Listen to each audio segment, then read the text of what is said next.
Habitat for Humanity Niagara brings our community together to help our families build strength, stability, and independence through safe and affordable home ownership. Joining me in the studio is Major Gifts Director Sarah Pritula. Sarah, good morning. Good morning. Now, Sarah, there's a lot of excitement in store for Habitat in 2025, but we're going to start with the 6 townhouses that are being built in the Rose City. Is that right? That's correct. So starting in spring of 2025, we're hoping to be able to break ground at the property at Plymouth and First. And what we are building is 6 townhomes, which will allow 6 families to come in and build the strength, stability, and independence that you had mentioned previously. Now, there's some information sessions happening. Is that right? There are. So what happens is before the families can apply, before we select them, is we open up some information sessions, which should be opening up in spring of 2025.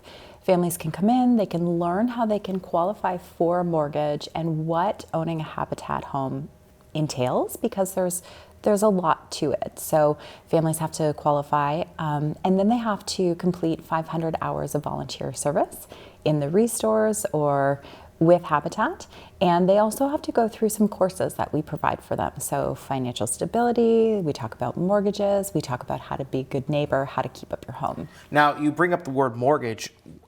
People think that people who receive a home from Habitat get off scot-free. That's not the case. That's not the case. Actually, people who come through our program, actually, they have to qualify for a portion of the mortgage, and Habitat holds the rest of the mortgage. So basically what happens is the families will typically not be able to qualify through a traditional mortgage model at the bank. And so they come to Habitat, we work with them, we work with their finances, their credit scores, and then we make sure that they would be a good fit for a Habitat home. Once they're accepted, we take them through all the necessary steps to complete.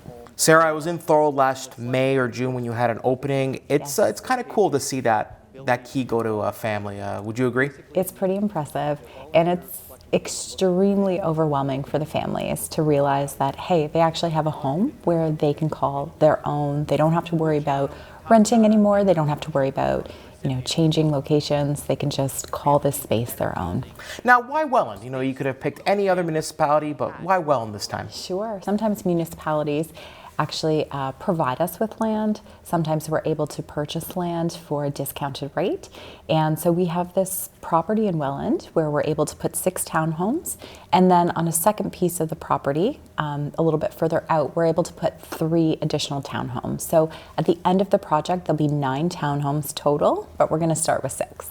Now, you have what you describe as a one-of-a-kind opportunity with regards to Habitat Build Days.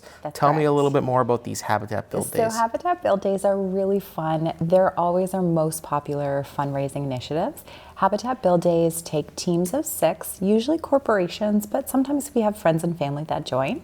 They basically raise $3,600, which covers our trades, our supplies for the day.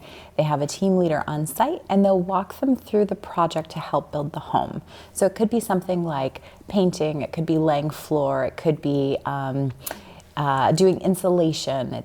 And typically they're working right alongside the families who they're building the home for. I can't go on without saying that Habitat's biggest ambassador, who unfortunately just passed away a couple weeks ago, late President Jimmy Carter, who was a huge supporter of Habitat for Humanity. Kind of tell me what he brought to your organization. When I think of philanthropists, I think of people like Jimmy Carter. And I wrote on my LinkedIn the other day that even if we were half as kind and did half the work that he did, this world would be an entirely different place. And so I think just leaving a legacy, like passing away at 100, leaving a legacy that shows, one, not only were you the president, but you were also so engaged in giving back to your local community. That's the type of humanitarian we should all strive to be. These build days and these teams, they have goals, is that right? They do. So the minimum goal is $3,600, and that's $600 per person. Of course, teams are welcome to raise more money, and all fundraising dollars that are raised go directly back to the build. So we can't use that for any administrative costs. It goes directly to the buildings of the families. Volunteer recruitment campaign as well, right? You're always looking for volunteers? Yes, so we have three restores. They take place in St. Catharines, Fonthill, and Grimsby.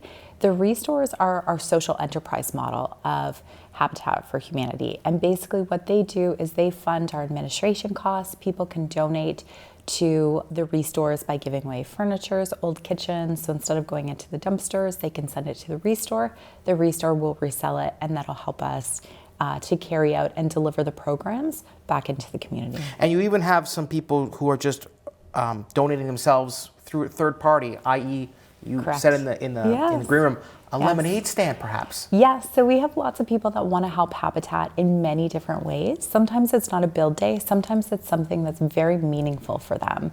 And so it could be, a little kid with a lemonade stand. It could be someone who's selling bracelets or doing a yoga class. And what they do is they take those proceeds from their own fundraiser, they'll deliver them back to Habitat, and then we call those third-party events. Very quickly remind our viewers how people can get involved if they want to participate. Sure, they can visit us online at habitatniagara.ca, and they can follow us on any social channels. We look forward to seeing this build when it's done and through its process, so please invite us to the home opening, because we want to be there to see those keys being delivered. We will. Thank you.